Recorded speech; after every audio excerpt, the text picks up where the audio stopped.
Bonjour à tous, alors aujourd'hui on s'attaque au bac que j'estime le plus difficile, le bac du Maroc, sciences maths, c'est le sujet 2024.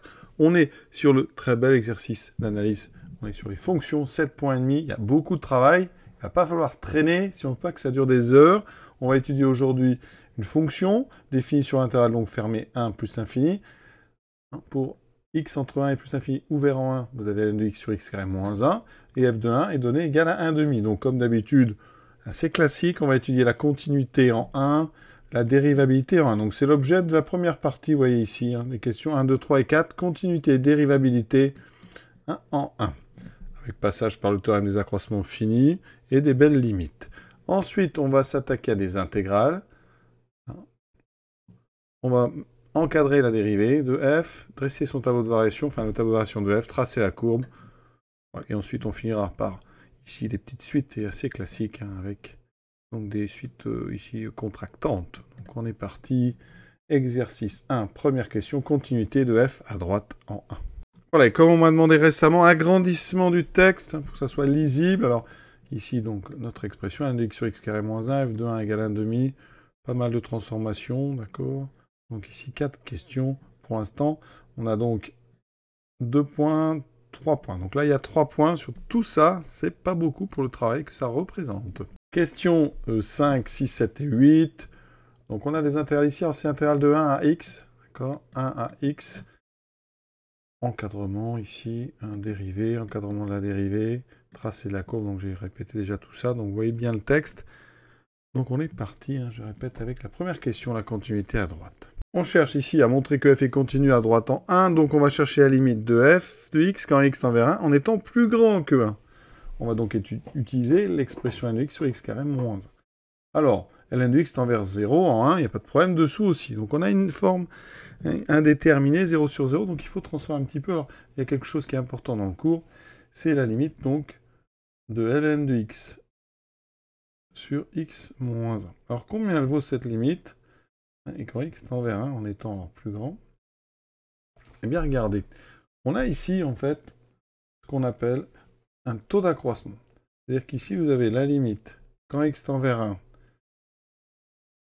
de ln de x moins ln de 1 qui vaut 0 sur x moins 1. On a en fait f de x moins f de 1 sur x moins 1. Eh bien, ça, on sait que si la fonction est dérivable, ce qui est le cas, eh bien, ça va tendre vers la dérivée de ln en appliquant 1. La dérivée du logarithme, c'est la fonction inverse, donc c'est 1 sur x appliquant 1, c'est donc 1 sur 1. C'est donc 1. D'accord? Donc ici, nous, f de x, c'est ln de x sur x moins 1 fois 1 sur x plus 1. J'ai factorisé tout simplement x carré moins 1 en x moins 1 fois x plus 1. Donc vous voyez qu'ici, eh bien, le premier facteur, on sait qu'il tend vers 1. Le deuxième facteur, quand x tend vers 1, eh bien, il tend vers 1 sur 2, donc il tend vers 1 demi. Donc par produit, ça tendra vers 1 demi. D'accord? Et donc on a ce qu'on voulait. Donc je le rédige. Alors, on peut mettre un or f de x égale ça. Donc,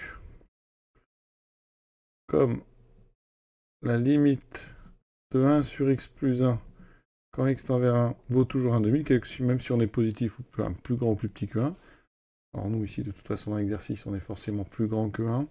Eh bien, cette limite, elle vaut 1 demi. Donc, par produit, la limite de f de x quand x tend vers 1 est donc égale à 1 demi. On sait aussi que, or, f de 1 demi, enfin, f de 1 est donné comme égal à 1 demi. Donc ici, la limite est égale à la valeur. Ça veut dire que f est continu. Donc à droite, évidemment. À droite en 1. Première question. Maintenant, calculons la limite de f de x quand x tend vers plus l'infini. Alors, on regarde en haut en bas. En haut et en bas, ça tend vers plus l'infini. On a encore une forme indéterminée. Donc, ça veut dire qu'il faut voir qui est le plus fort entre ln de x et x carré moins 1. C'est évidemment x carré moins 1. Mais il y a des croissances comparées derrière. Donc, on va transformer. Donc, ici, on sait que x est strictement, enfin, est supérieur ou égal à 1. Ça veut dire que, eh bien, alors là, cette expression, pardon, je vais prendre l'expression strictement. Donc, il est non nul. Ça veut dire qu'en bas, je fais factoriser par x carré. J'obtiens 1 moins 1 sur x2. Je fais donc apparaître ln de x sur x carré fois 1 sur 1 moins 1 sur x2. Ici, par croissance comparée, vous savez, on va le dire que ça tend vers 0, en plus 9i. Et là, il n'y a pas de problème. 1 sur x2 tend vers 0, donc ce quotient ici tend vers 1 sur 1, donc vers 1. Donc par produit, ça tendra vers 0 quand x tend vers plus l'infini. Donc je rédige ça. On va donc rédiger croissance comparée, limite de ln de x sur x2 vaut 0, en plus infini.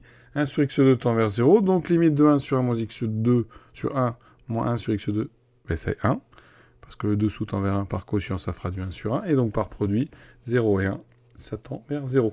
Conclusion, interprétation graphique, limite en plus infini au 0. On a donc une présence d'asymptote horizontale, c'est l'axe des abscisses. On écrira donc C possède l'axe des abscisses comme asymptote horizontale en plus l'infini. Alors, si vous préférez, vous pouvez aussi mettre delta d'équation y égale 0, ou encore OX, tout ça représente bien l'axe des abscisses. Question 3a, soit x, donc strictement plus grand que 1, on va transformer cette expression en posant t égale x moins 1 au carré. Donc, ça donne quoi? Alors déjà, au dénominateur, évidemment, ça va donner t. Alors, x est strictement plus grand que 1, donc x moins 1 est strictement positif. X moins 1 est strictement positif. Ça veut dire que ici, on a donc quelque chose de strictement positif. Donc t est strictement positif, je peux prendre sa racine carrée. Ça veut dire que donc, la racine de t est égale à la valeur absolue de x moins 1. Mais comme x est plus grand que 1, x moins 1 est positif. Donc la valeur absolue ici ne sert à rien. Donc ça veut dire que racine de t est égale à x moins 1. Et donc, x vaut 1 plus racine de t. Je mets ça en haut. Donc j'ai 1 moins 1 plus racine de t plus ln de 1 plus racine de t. Alors on s'approche de ce qu'on veut, vous voyez. Qu'est-ce qu'on remarque en haut? Les 1 se simplifient. Il me reste donc en haut moins racine de t plus ln de 1 plus racine de t. Donc ferez bien attention au niveau de la valeur absolue. Il faut le dire pour montrer que vous avez bien fait attention. Et ici, bien dire que t est donc positif. Pour la question suivante, les difficultés commencent. Alors, il faut bien sûr essayer de voir comment utiliser l'indice au mieux. On vous demande de montrer ici un encadrement de moins racine de t plus ln de 1 plus racine de t sur t. On va s'en servir après de cet encadrement avec la question 3. Mais tout d'abord, l'indice, c'est le théorème des accroissements finis. Alors, accroissement fini, je rappelle qu'il faut une fonction continue sur un fermé AB, A strictement plus petit que B, dérivable sur l'ouvert. Et bien dans ce cas-là, il existe C dans l'ouvert AB, tel que le rapport f de B moins f de A sur B moins A vaut f' de C. Donc ici, on va l'appliquer à la question, c'est à quelle fonction j'utilise. Donc, on va introduire une fonction. Bien, si on regarde un petit peu le théorème, ici, il semble que la fonction, ça soit ce qu'il y a au numérateur. Donc, soit G, donc défini sur 0, c'est infini. Alors ici, on va la faire. On va d'abord nous utiliser la fonction sur le fermé. D'accord? Qui a x, donc dans R. Qui a x, alors on va garder t. Qui a t associe moins racine de t plus ln de 1 plus racine de t. Cette fonction g, il n'y a pas de problème de continuité, elle est continue. Donc sur 0 plus l'infini, la racine carrée, le logarithme de 1 plus, quand x est continu, alors je vais quand même détailler un petit peu. Donc, il faudrait dire que la fonction qui a été associée, racine t, elle est continue, donc sur 0 plus l'infini, c'est la racine carrée. Ensuite, 1 plus t, 1 plus racine de t est supérieur ou égal à 1. Donc, ça veut dire que la fonction qui a été associée, ln de 1 plus racine de t, elle est continue aussi. Continue sur 0 plus l'infini, donc par somme, fonction g est continue. Alors, dérivabilité, eh bien, à cause de racine carrée, g est dérivable sur l'ouvert en 0, d'accord? Et toujours ici, plus l'infini comme ceci. Donc, pourquoi? Eh bien, vous savez que la fonction qui a été associée racine de t, elle est dérivable, mais pas en 0. Elle est dérivable sur 0 plus l'infini, vous ouvrez en 0. Et par composition, ça va être pareil pour le logarithme, parce que dedans, c'est strictement positif. Donc le seul problème, c'est la dérivabilité du ln du u dans ln de u. Alors pour éviter les confusions ici, je vais changer de variable. Je vais mettre par exemple une variable u. Bon, ça ne change rien évidemment à la fonction. Et on va appliquer donc sur 0 t, on applique le théorème des accroissements finis. La fonction g, eh bien, continue, elle est bien dérivable sur ici 0 plus l'infini, donc on va quand même le dire, g continue. Il faut être très précis, hein, vraiment, continue sur 0t, et dérivable sur 0t, et donc ça veut dire qu'il existe un nombre c appartenant à l'ouvert 0t tel que, alors ici je l'applique à g, donc ça fera g de t moins g de 0 divisé par t moins 0 est égal à g' de c. Donc ça veut dire qu'il existe c appartenant à l'ouvert 0t tel que, alors g de t, c'est donc moins racine de t plus ln de 1 plus racine de t moins g de 0. Alors g de 0, mais ça fait moins 0 plus ln de 1 plus 0. ln de 1 vaut 0. Donc ça fait 0 sur t. C'est magique. On retrouve ce qu'on veut au milieu, vous voyez. Et ça, on sait que c'est égal au nombre dérivé sur un nombre qui est strictement entre 0 et t. Donc je vais calculer sur 0t ouvert l'expression de la dérivée. Ça, c'est facile parce qu'elle est dérivable avec les formules. Donc sur 0 plus l'infini, j'utilise les formules, g' de t, alors là j'ai mis une variable u, donc je vais mettre u, g' de u, c'est donc la dérivée de racine de u, donc 1 sur 2 racine de u, il y a le moins, plus 1 plus racine de u, je dérive, c'est du ln de u, donc dérivée de racine de u sur 1 plus racine de u. Alors, qu'est-ce qu'on fait avec ça? Ce que je peux vous conseiller, c'est, on va peut-être factoriser par 1 sur 2 racine de u, ce qui me donne moins 1 plus 1 sur 1 plus racine de u. On met au même dénominateur. Donc tout sera sur 1 plus racine de u. En haut, j'aurai donc moins 1 moins racine de u plus 1. J'obtiens 1 sur 2 racine de u multiplié par moins racine de u sur 1 plus racine de u. On simplifie par racine de u, ça fait moins. Maintenant, on va encadrer. Donc g' de u sur 0t. Donc je prends u entre 0 et t strictement. Donc racine carrée étant strictement croissante, c'est entre racine de u est entre 0 et racine de t. Je rajoute 1. Donc 1 plus racine de u est entre 1 et 1 plus racine de t. Je n'ai que des nombres strictement positifs, donc j'utilise la fonction inverse sur 0 plus l'infini. Elle est strictement décroissante. Donc ici, inversion. 1 sur 1 plus racine de t est inférieur à 1 sur 1 plus racine de u, inférieur à 1. Je multiplie ensuite par 2. Donc ça, je le fais directement. Voilà. Et il nous reste à multiplier par moins 1. Donc ça va inverser. Mais au milieu, je vais retrouver g' de u va donc être entre moins 1 demi et moins 1 sur 2 fois 1 plus racine de t. On vient donc de montrer que pour u appartenant à l'intervalle ouvert 0t, g' de u est entre moins 1 demi et moins 1 sur 2 fois 1 plus racine de t. Eh bien, on va appliquer ça à c, d'accord? Or, un c, il appartient effectivement à 0t ouvert. Donc, ça veut dire que donc g' de c est bien entre moins 1 demi et moins 1 sur 2 fois 1 plus racine de t. Et vous voyez, on a appliqué donc un théorème des accroissements finis sur 0t. Là, forcément, hein, quand on applique le théorème des accroissements finis, il faut que A soit strictement plus petit que B. Donc déjà, hein, t est strictement positif. Donc on vient montrer quoi? Eh bien, c'est-à-dire que quel que soit t strictement positif, eh bien, moins racine de t, alors je vais l'écrire bien, moins racine de t, plus ln de 1 plus racine de t sur t, ça vaut g' de c, qui est lui, donc, entre moins 1 demi et moins 1 sur 2 fois 1 plus racine de t. C'est exactement ce qu'on voulait démontrer. Vous voyez, c'est une question qui est loin d'être évidente, vraiment, il y a du travail. Donc, maintenant, on va utiliser la question 3, on va réinverser. D'accord? On sait que t égale x moins 1 au carré, donc, ici, quel que soit t strictement positif, si on a t égale ça, eh bien, ça équivaut à dire que, eh bien, rappelez-vous, x va être égal à 1 plus racine de t, avec ici, donc, x strictement plus grand que 1. On a donc correspondance, ça veut dire que ce qu'on vient de montrer, hein, c'est valable pour tout x, donc, appartenant à 1 plus l'infini, avec la question 3a, on arrive à dire que moins 1 demi est strictement inférieur à Donc, ce qu'on a encadré, c'est 1 moins x plus ln de x sur x moins 1 au carré. Et ça, c'est plus petit, donc moins 1 sur 2 fois 1 plus racine de t. Et 1 plus racine de t, eh bien, c'est x.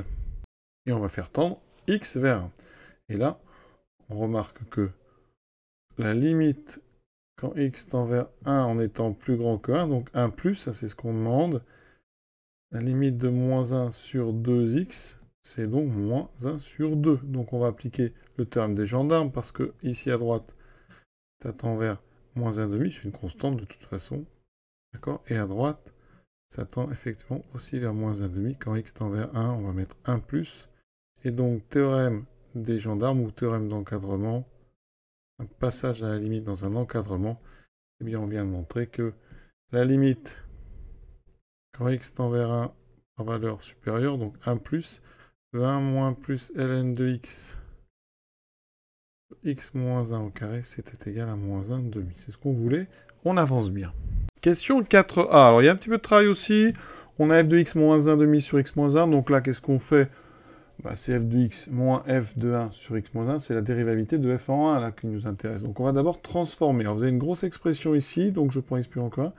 Je vais plutôt partir pour une fois du côté droit. Parce que c'est tellement compliqué qu'on va un petit peu tout remettre en ordre pour voir comment on pourrait se rapprocher de f de x moins 1,5 sur x moins 1. Alors je vais quand même écrire f de x moins 1,5 pour avoir une idée un petit peu de à quoi je veux arriver. Donc là, j'ai ln de x sur x carré moins 1, moins 1 demi sur x moins 1. Donc ici, j'ai ça, plus, alors il y a beaucoup de choses, moins x plus 1 sur 2 fois x moins 1 au carré. Alors déjà ici, si vous séparez, alors est-ce qu'on peut séparer en deux? Oui, il n'y a pas de problème. Vous aurez du ln de x sur x carré moins 1. Alors x carré moins 1, c'est x moins 1 fois x plus 1, donc j'ai x moins 1 au carré fois x plus 1. Et là, j'ai moins 1 sur 2 fois x moins 1. On va regarder un petit peu ce qu'on a là. Alors déjà ici, on va séparer ça en deux. Ensuite, alors il y a pas mal de choses, hein, donc j'ai moins ln de x sur 2 fois donc x moins 1 fois x plus 1. Ici, je vais séparer. J'ai ln de x sur 2 fois x moins 1 au carré. Ensuite, moins.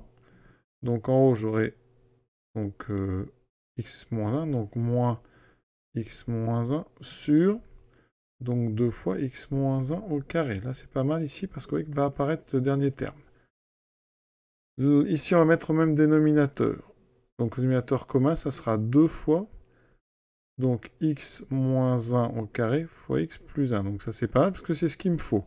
Donc par contre, ici, il me manque, donc j'ai x moins 1 au carré, donc moins x moins 1 ln de x.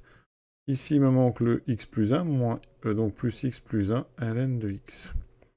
Donc moins, on simplifie ici, vous voyez, donc je simplifie x moins 1, il me reste 1 sur 2 fois x moins 1, ça c'est parfait, c'est ce qu'on veut. Ici, si on développe, alors, moins x ln de x plus x ln de x, il n'y a plus de ln. Ah, très bien, ensuite, il n'y a plus de x ln de x. Et là, j'ai moins x, donc moins 1, ça fait plus 1, donc plus ln de x, plus ln de x, ça me fait donc en fait 2 ln de x sur 2 fois x moins 1 au carré, x plus 1, on y est presque, c'est bon. Moins 1 sur 2 fois x moins 1, et vous voyez que je suis revenu exactement à ça. C'est donc égal à f de x moins 1 demi sur x moins 1. Évidemment, on simplifie par 2 ici. On continue. Quatrième question, peut-il en déduire que f est dérivable à droite? Donc, ici, il faut trouver la limite de f de x moins 1 demi sur x moins 1. Alors, regardons un petit peu tout ce qu'on a fait. Donc nous, on avait trouvé la limite de 1 moins x plus n de x sur x moins 1 au carré. Donc ça, si vous voulez, ça va vous permettre de trouver la limite de cette partie-là. D'accord? Donc maintenant, l'objectif premier, ça va être déjà de regarder un petit peu ce que devient cette chose-là quand x tend vers 1 par valeur positive. Donc, on a du moins ln de x sur x moins 1 fois 1 sur 2 fois x plus 1. Alors déjà, il y a un des facteurs qui ne nous dérange pas, c'est celui-ci. Ça, c'est très simple, quand x tend vers 1, quel que soit le côté, ça tend vers 1 sur 2 fois 2, 1 sur 4. Donc il y a ce côté ici. Alors là, je rappelle que la limite, alors il y a plusieurs façons de faire, mais vous pouvez vous rappeler que la limite quand h tend vers 0 de ln de 1 plus h sur h, c'est égal à 1. D'accord? Et ici, on va poser h égale x moins 1. Donc la limite, donc quand h tend vers 0, x tend vers 1. La limite quand x tend vers 1, en étant donc plus grand, hein, évidemment la h est plus grand, ça fera du ln de, donc h plus 1, ça fait x, sur x moins 1. C'est exactement ce qu'on a, ça fait 1. D'accord? Et donc ici, ça veut dire que ce facteur, à cause du moins, tend vers moins 1. Donc au total, ça tend vers moins 1 quart. Le produit tend donc vers moins 1 quart. Voilà. Donc on va poser ça. Alors il y a une autre façon de faire. Votre ln de x sur x moins 1, vous pouvez considérer que c'est ln de x moins ln de 1 sur x moins 1. C'est donc un taux d'accroissement de ln en 1. C'est le taux d'accroissement de ln en 1. Donc ln est dérivable, sa dérivée c'est 1 sur x, donc ça tend vers 1 sur 1 qui vaut 1. D'accord? Et comme il y a un moins ici devant, mais ça tendra vers moins 1.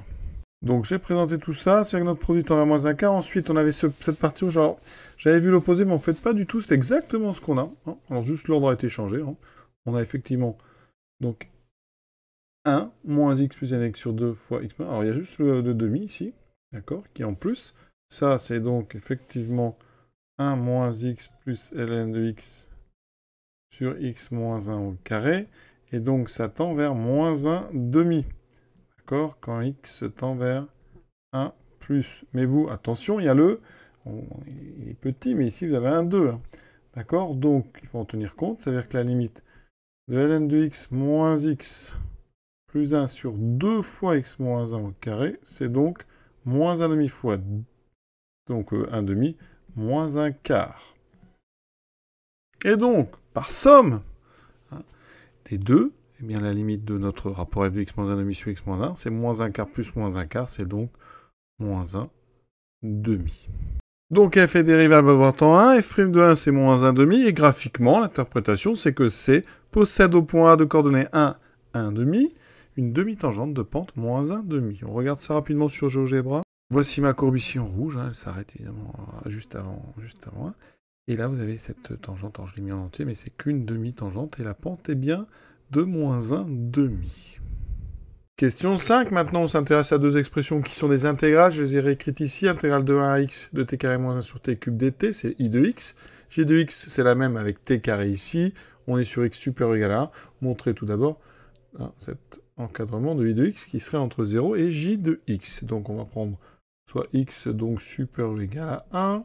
Alors tout d'abord, en cet encadrement, on va d'abord montrer que les deux sont positifs, pas de difficulté. On est sur l'intervalle 1x, donc t carré plus grand que 1, donc t carré moins 1 est plus grand ou égal à 0. T carré est strictement positif, donc quand vous faites t carré moins 1 sur t carré, c'est donc supérieur ou égal à 0. Donc on intègre positivité, l'intégrale de 1 à x de t carré moins 1 sur t carré dt est positive. Et donc on vient de montrer que j de x était positif. De même, t cube est strictement positif. Donc t carré moins 1 sur t cube est positif. Donc c'est la même chose. Hein. Intégrale de 1x de t carré moins 1 sur t cube dt est positif. Donc i de x est positif. Donc déjà on a le côté gauche, le 0. Maintenant, on a donc, on est plus grand que 1, donc t carré est plus petit ou égal à t au cube. Les deux sont strictement positifs. Je vais utiliser la fonction inverse, d'accord, qui est décroissante 1 sur donc 0 plus infini ouvert en 0. Ça veut dire que ça va inverser 1 sur t cube, et donc inférieur ou égal à 1 sur t carré. On multiplie par t carré moins 1 qui est positif. Ça veut dire que donc t carré moins 1 sur t cube est donc inférieur ou égal à t carré moins 1 sur t carré. On intègre sur 1x et on obtient donc à gauche, c'est i de x qui est inférieur ou égal à j de x. Conclusion, les deux étant positifs, et donc ceci qui arrive, on a terminé cette question. Question suivante, la b, donc i de x, il faut le calculer un petit peu, donc ce qu'on peut faire ici. Alors vous voulez faire pas du ln, donc ça veut dire que ça vient, c'est une primitive, donc ça sera du 1 sur t. Regardez, si on sépare en deux, On a ici 1 sur t moins 1 sur t3 dt. Donc, je peux calculer facilement des primitives. D'accord? Primitive de 1 sur t sur un x, on est sur les nombres positifs, c'est ln de t. Moins primitive de 1 sur t3, c'est donc du t2. D'accord? Mais pensez bien que quand on dérive du 1 sur t2, il y a un moins 2 qui apparaît, donc ça fait plus. Donc ici, 1, et il faut faire attention, donc on met 1 sur 2. Pris entre 1 et x. Donc je calcule, ça me fait ln de x. Donc plus 1 sur 2x carré, moins ln de 1 fait 0, il me reste moins 1 demi. Donc qu'est-ce qu'il reste à faire? On a bien ln de x. On va mettre ici au même dénominateur, donc 2 sur x2. J'ai donc ici un x... non, pardon, on a donc là un 1. C'est juste celui-ci que je multiplie par x2. Alors, petite transformation, je vais la mettre ici. ln de x, si je mets un moins, eh bien au lieu d'avoir un moins x2 en haut, j'aurai x2 moins 1 sur 2x carré. C'est exactement ce qu'on voulait. Pour j de x, on va s'inspirer de ce qu'on vient de faire. On va séparer aussi en deux. J'aurai donc 1 moins 1 sur t2 dt. Donc une primitive de 1, donc t. Moins, alors ici c'est 1 sur t. La dérivée d'1 sur t, c'est moins 1 sur t2. Donc ça c'est parfait. Ça me fait donc du x plus 1 sur x. Moins 1 plus 1 sur 1. Donc ça fait moins 2, on met ça au même dénominateur, donc ça sera x, on aura donc x carré. Ensuite, on aura ici moins 2x, je vais mettre ça d'abord, et ce plus 1 ici, qui est là, donc on retrouve en haut x moins 1 au carré sur x, donc c'est parfait. Le C, alors maintenant, il va falloir un petit peu utiliser ce qu'on vient de faire pour montrer que f', c'est moins 2 sur x plus 1 au carré, fois i de x sur j de x. La première étape, ça va être, et bien sûr, de dériver f sur, donc, pour x strictement plus grand que 1. Pas de problème, c'est du sur v. Donc, on aura u'v moins v' sur v carré, donc x carré moins 1 au carré. Ensuite, en haut, j'ai donc u', donc 1 sur x fois v, moins uv', donc 2x, la dérivée de x carré moins 1, ln de x. Alors, on va peut-être regarder ce que fait i de x sur j de x. On va voir i de x sur j de x. Alors déjà, x est strictement plus grand que 1, donc j de x, on voit bien, il est différent de 0. Donc je peux très bien diviser par j de x. Ça va me donner donc, alors il y a pas mal de choses, on a i de x, donc ln de x, moins x carré moins 1 sur 2x2. On doit diviser par j de x. Donc par x moins 1 au carré sur x. Alors, ça veut dire qu'on va multiplier par l'inverse, x sur x moins 1 au carré. Donc je fais apparaître ici, et donc un x ln de x, le x est celui d'en bas, sur x moins 1 au carré, moins, donc ici j'ai un x qui va aller en haut, mais comme j'ai 2x carré ici, donc ça va enlever un x, et en dessous j'aurai du x moins 1 au carré. Donc je vais tout écrire, puis on va simplifier après, vous allez voir, il y a pas mal de choses, je crois. Donc x carré moins 1, on a x moins 1 au carré. Ensuite, j'avais du x, alors je vais tout écrire, on simplifiera après. Ça me donne ceci. Il me reste donc x ln de x sur x moins 1 au carré, moins. Alors, x carré moins 1, je vais tout de suite mettre que c'est x moins 1 fois x plus 1. Ensuite, dessous, vous voyez, il y a x moins 1 au carré. Donc déjà, il y aura une petite simplification. Et là, j'ai x 2x carré. Il me reste 2x. On peut simplifier ceci. Il me reste donc i de x sur j de x qui vaut x ln de x sur x moins 1 au carré moins x plus 1 sur x moins 1 fois 2x. Maintenant, je reviens à f'. Je sépare en deux. Donc, vous voyez qu'ici, il y a x carré moins 1 en haut, x carré moins 1 au carré en bas. Il va me rester 1 sur x fois, donc, x carré moins 1. Moins, donc ici, 2x ln de x sur x carré moins 1 au carré. Mais x carré moins 1, je rappelle que c'est x moins 1 fois x plus 1. Donc si vous mettez x carré moins 1 au carré, vous aurez x moins 1 au carré, x plus 1 au carré. Donc je mets ceci. Et maintenant, dans le résultat final, regardez, il y a une factorisation par moins 2 sur x plus 1 au carré. Donc je vais factoriser par moins 2 sur x plus 1 au carré. Donc, le premier terme, il n'y a pas de moins, donc j'en rajoute un. On aura quoi? Donc, ça veut dire qu'en haut va apparaître x plus 1 au carré. Je factorise par un facteur non nul. Là, je ne l'ai pas précisé, mais c'est important. Ici, j'ai donc un x, et en bas, j'ai donc x carré moins 1. En x carré moins 1, je vais écrire x moins 1 fois x plus 1. D'accord? Ensuite, là, je vais avoir un plus. Le 2 est factorisé. Il me restera le x ln de x en haut. Ensuite, dessous, j'ai le x plus 1 qui est mis en facteur. Il me reste x moins 1 au carré. On y est presque, regardez. Il me reste donc moins 2 sur x plus 1 au carré. Ensuite, je vais écrire d'abord le second terme. X ln de x sur x moins 1 au carré. C'est parfait, ça. C'est le début de i de x sur j de x. Moins. Ici, il y a une petite simplification. Il y a un carré, il y a x plus 1. Donc, le carré s'enlève. Il me reste donc moins x plus 1 sur x. Alors, il me manque un 2. Donc là, pardon, précédemment, j'ai oublié en fait de factoriser. Donc, il y a un petit 2 qui est là. Voilà, parfait. Donc, j'ai le 2 qui va apparaître. Donc, j'ai mon x moins 1 fois 2x. Et j'ai exactement moins 2 sur x plus 1 au carré fois i de x sur j de x. Et on a terminé cette démonstration. On avait bien pris x, donc strictement plus grand que 1. Donc, c'est vrai pour tout x, strictement plus grand que 1. La question 4, donc, en déduire que pour tout x, donc strictement plus grand que 1, f' est donc inférieur ou égal à 0 et supérieur ou égal à moins 1,5. Alors, inférieur ou égal à 0, c'est assez simple. Pourquoi? On a montré que pour tout x strictement plus grand que 1, i de x était donc supérieur ou égal à 0.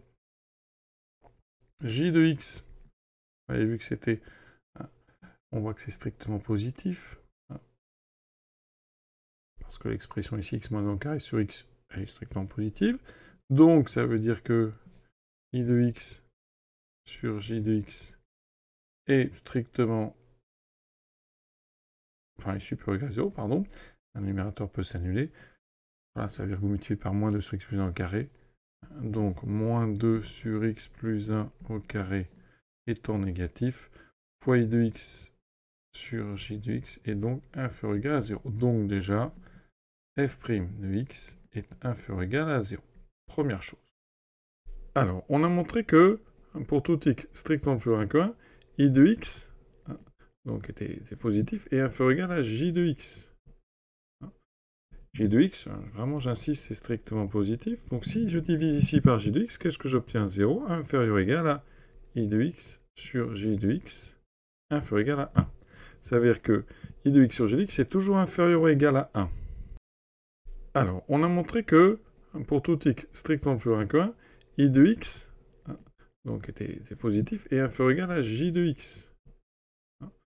J de x, vraiment j'insiste, c'est strictement positif. Donc si je divise ici par j de x, qu'est-ce que j'obtiens? 0, inférieur ou égal à i de x sur j de x, inférieur ou égal à 1. Ça veut dire que i de x sur j de x est toujours inférieur ou égal à 1. On va multiplier par moins 2. Ça veut dire que moins 2 i de x sur j de x, et donc ça c'est inférieur à 1, ça c'est donc supérieur ou égal à moins 2.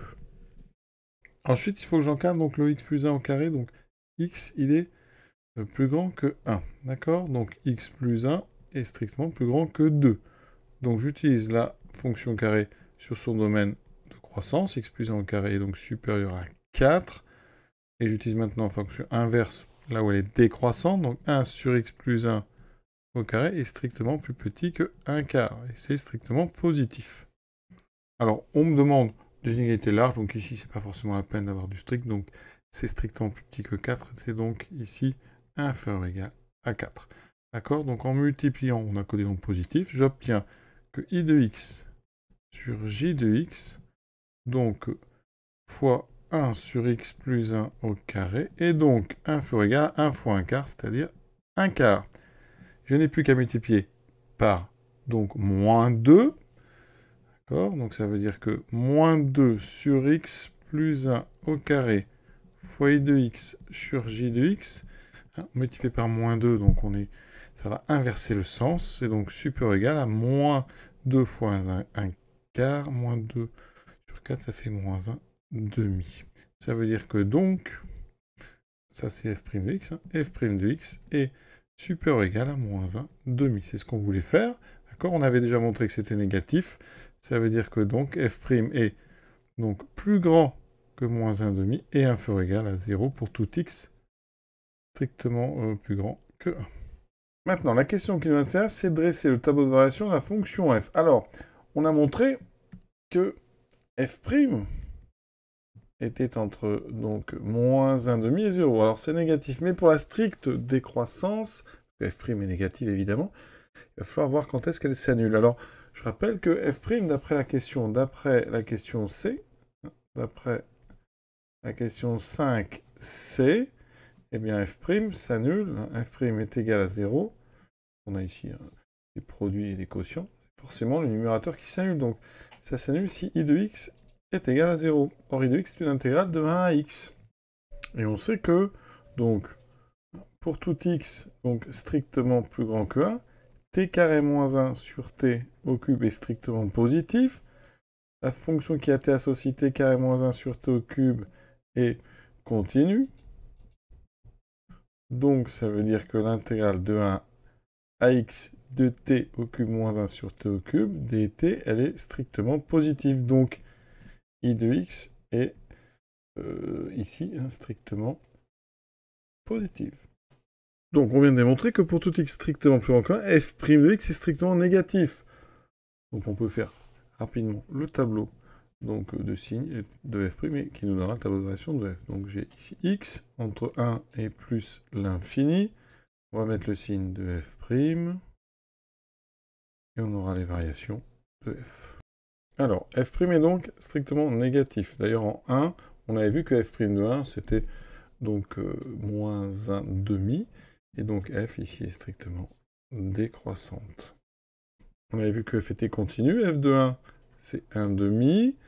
La limite en plus l'infini, la limite, c'était 0. On avait notre asymptote horizontale qui était l'axe des abscisses. Et donc, on a terminé cette question 6a. Maintenant, tracer la courbe. Alors, cette courbe, il n'y a pas grand-chose à dire parce qu'il n'y a pas beaucoup de place, en fait. Le repère, on vous demande i égale 1 cm. Donc, j'ai pris 1 cm. Ici, j, 2 cm. Donc, ça donne ceci. On retrouve d'ailleurs quelque chose de strictement décroissant. Avec cette tangente au départ, cette demi-tangente qui avait une pente de moins 1,5. Et ce qui est intéressant, c'est que finalement, quand on remarque bien, la pente va remonter jusqu'au maximum, on va dire strictement, elle va être toujours négative, mais ça se rapproche de 0 au niveau de la pente. Donc on a bien f' qui est entre moins 1,5, c'est la pente de notre demi-tangente, et 0. D'accord? Et d'ailleurs, f' ne vaudra jamais 0. Donc voilà cette courbe. Septième question. Montrer que l'équation f de x égale x moins 1 admet une unique solution alpha dans l'intervalle ouvert 1, 2. Alors, f de x égale donc x moins 1, ça équivaut à f de x moins x plus 1 égale 0. Donc on va introduire une fonction h, donc définie sur, donc ici on peut la définir sur 1, 2 à la rigueur, qui a x associe f de x moins x plus 1. Alors h est évidemment dérivable, c'est une somme de fonctions dérivables, et dérivable sur 1, 2. La dérivée h', c'est donc f' de x moins 1, d'accord? On sait que f', pour tout x, f' est entre moins 1,5 et 0. Donc f' de x moins 1 est entre moins 3,5 et moins 1. Donc, conséquence intéressante, c'est que, eh bien, f' est forcément strictement négatif. Donc, ça veut dire que h est strictement décroissante sur l'intervalle 1, 2. Alors, je l'ai pris sur le fermé. Alors, je vais plutôt prendre sur le... enfin, j'avais pris sur l'ouvert. On va plutôt travailler sur le fermé. Ça permettra plus facilement de rédiger le théorème de la bijection. Donc, on est sur ceci. Donc, h est strictement décroissante sur 1, 2. Maintenant, on va pouvoir faire un TVI. Et plus particulièrement, un corollaire de TVI qui s'appelle le théorème de la bijection. Sur intervalle fermé 1, 2, h est continu car elle est dérivable. H est strictement décroissante. On va calculer h de 1 et h de 2. Et les signes vont être importants. Alors, h de 1, c'est donc f de 1. On a dit que f de 1 valait 1,5, moins 1 plus 1. Donc ça fait 3,5 moins 1, ça fait 1,5. C'est strictement positif. h de 2, donc c'est f de 2, donc je remplace dans f, c'est donc ln de 2 sur 2 au carré 4 moins 1, 3, moins 2 plus 1. ln de 2 est à peu près 0,69 sur 3 moins 2, plus 1, on voit bien que ça fait quelque chose de strictement négatif. Donc, conclusion. Ici, on a donc 0 qui appartient, alors elle est décroissante, donc ça appartient à l'image de l'intervalle 1, 2. Donc, théorème de la bijection, l'équation h de x égale 0 admet sur l'intervalle ouvert, parce qu'on sait que les solutions n'est ni en 1 ni en 2, puisqu'on a des stricts ici, une unique solution alpha. Et donc, il faut bien avoir compris, c'est-à-dire que h de alpha égale 0 a une unique solution, et ça équivaut justement à h de x égale 0, pardon, on va dire h de x égale 0, ça équivaut à f de x égale x moins 1. Ça veut dire que dans ce cas-là, f de x égale x moins 1 admet sur l'intervalle ouvert 1, 2, une unique solution alpha. Huitième et dernière question, une suite numérique. Donc ici, A0 appartient à l'intervalle 1 plus infini, fermé en 1. Pour tout n à n plus 1, c'est 1 plus f de n. Il faut montrer tout d'abord, ici, que valeur absolue de n plus 1 moins alpha, pardon, est inférieur égal à 1 demi de an moins alpha. Donc, je vais écrire ici, donc le but, c'est... Ici, c'est vraiment les questions classiques où on utilise l'inégalité des accroissements finis, avec donc A strictement plus petit que b, f continue sur le fermé, dérivable sur l'ouvert. Si vous avez réussi à majorer en valeur absolue la dérivée, par grand M, alors la valeur absolue de f de b moins f de a est inférieure ou égale à valeur absolue de m fois valeur absolue de b moins a. Alors, je vais poser k, une fonction définie sur 1 plus infini, fermé en 1, qui a x associe 1 plus f de x. De façon, on va y avoir ici n plus 1 égale k de an. Cette fonction k est dérivable sur 1 plus infini, il n'y a pas de problème. K' de x, c'est f' de x. D'accord? Et quand on voit les valeurs donc, de f', rappelez-vous, on avait montré que f' était toujours entre moins 1,5 et 0. Donc, ça veut dire que pour tout x donc, supérieur ou égal à 1, k' de x en valeur absolue est inférieur ou égal à 1 demi. Donc là, déjà, on a notre grand M. Maintenant, on va l'utiliser sur quel intervalle? On va prendre donc a égale donc an, et b égale alpha. Qu'est-ce qu'on a? J'applique donc mon inégalité des accroissements finis. Ça veut dire que on a, je l'applique avec donc la fonction k. Donc on a k de un moins k de alpha est inférieur ou égal à 1 demi de un. Alors c'est pas un, pardon, c'est an. Et 1 demi de an moins alpha. On a presque ce qu'il faut. Alors, k de an, c'est donc an plus 1, moins k de alpha, c'est donc f de alpha plus 1. Alors, combien ça vaut f de alpha plus 1? Un k de alpha est donc égal à 1 plus f de alpha. Je rappelle que f de alpha a été défini comme étant la solution alpha de f de x égale x moins 1. Donc, f de alpha, ça veut dire que c'est alpha moins 1. Ça fait donc alpha. K de alpha égale alpha. Très, très important, ça, d'accord? K de alpha égale alpha. Je rappelle que f de alpha est égal à alpha moins 1. D'accord? Donc 1 plus f de alpha égale alpha, donc k de alpha égale alpha. Donc là, dans ce que j'ai an plus 1 moins alpha est inférieur ou égal à 1 demi de valeur absolue de n moins alpha. Et c'est exactement ce qu'on voulait montrer. Et on a pris n quelconque, donc c'est parfait. Alors on va montrer la question B, donc par récurrence. Il faut montrer donc, ici, très classique, là vous avez l'habitude en général, c'est comme ça tous les ans. Donc pour un égal 0, c'est évident, 1 demi puissance 0, ça fait 1, donc vous avez effectivement A0 moins alpha, qui est inférieur ou égal à 1 demi puissance 0 fois A0 moins alpha. Donc il n'y a aucun problème.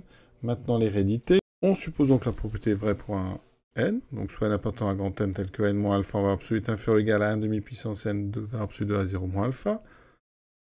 Si on veut n plus 1 moins alpha, d'après la question, donc 8a, n plus 1 moins alpha est inférieur ou égal à 1 demi fois la valeur absolue de A0, pardon, de an moins alpha, voilà. Et là, j'utilise mon hypothèse de récurrence, c'est le 1 demi fois 1 demi, donc puissance n, fois valeur absolue de A0 moins alpha. Et donc, en bilan, eh bien, on a obtenu que n plus 1 moins alpha en valeur absolue est inférieur ou égal à 1 demi fois 1 demi puissance n, ça fait 1 demi puissance n plus 1, c'est parfait, à 0 moins alpha. L'hérédité est vérifier. Donc on fait une petite conclusion classique, hein, toujours par une copie soignée. Donc la propriété est vraie pour n égale 0. Elle est héréditaire. Donc elle est vraie, quel que soit n appartenant à grand N. Et c'est ce qu'on voulait justement. La question C, c'est la dernière, enfin, on dirait, parce que c'est très très long. C'est joli, mais c'est très long. Pour tout n appartenant à grand N, on a ça. On va faire tendre n vers plus l'infini. D'accord? Donc on se rend compte que, ici, la limite de 1 demi-puissance n, c'est égal à 0. Alors évidemment, c'est parce que la valeur absolue de 1 demi, c'est plus petit que 1. Donc, ça veut dire que la limite de ce qui est à droite, elle est égale à 0. D'accord? Donc, vous avez ici, ceci, c'est une valeur absolue, donc, c'est encore le théorème des gendarmes. Hein. Donc, à gauche, ça tend vers 0 quand n tend vers plus l'infini. À droite, ça tend vers 0 quand n tend vers plus l'infini. Donc, théorème d'encadrement. Théorème des gendarmes. La limite donc, de valeur absolue de n moins alpha est égale à 0. La question C, c'est la dernière, enfin, on dirait, parce que c'est très très long. C'est joli, mais c'est très long. Pour tout n appartenant à grand N, on a ça. On va faire tendre n vers plus l'infini. D'accord? Donc on se rend compte que, ici, la limite de 1 demi-puissance n, c'est égal à 0. Alors évidemment, c'est parce que la valeur absolue de 1 demi, c'est plus petit que 1. Donc, ça veut dire que la limite de ce qui est à droite, elle est égale à 0. D'accord? Donc, vous avez ici, ceci, c'est une valeur absolue, donc, c'est encore le théorème des gendarmes. Hein. Donc, à gauche, ça tend vers 0 quand n tend vers plus l'infini. À droite, ça tend vers 0 quand n tend vers plus l'infini. Donc, théorème d'encadrement. Théorème des gendarmes. La limite donc, de valeur absolue de n moins alpha est égale à 0. Et donc, ça on le sait, continuité de la valeur absolue, ici, la limite donc, de an moins alpha est donc égale à 0 quand n tend vers plus l'infini. Et donc, la limite de an est égale à alpha quand n tend vers plus l'infini. Et donc, forcément, quand une valeur absolue tend vers 0, c'est ce qu'il y a dedans tend vers 0. Alors, si vous avez un doute, vous pouvez dire que le verbe an moins alpha est entre valeur absolue de n moins alpha et moins valeur absolue de n moins alpha. Et vous faites un théorème des gendarmes, ça tend vers 0. Ça tend vers 0, donc théorème donc des gendarmes, an moins alpha tend aussi vers 0. Mais en général, ça c'est évident. Donc ça est égal à 0. Et donc, la limite quand n tend vers plus l'infini de n est égale à alpha. Et on a terminé cet exercice. La suite, alors je finis quand même donc la suite. Effectivement, parce que la question c'est la suite à n, elle est convergente. Voilà. Je vous souhaite une bonne fin de journée et à très bientôt.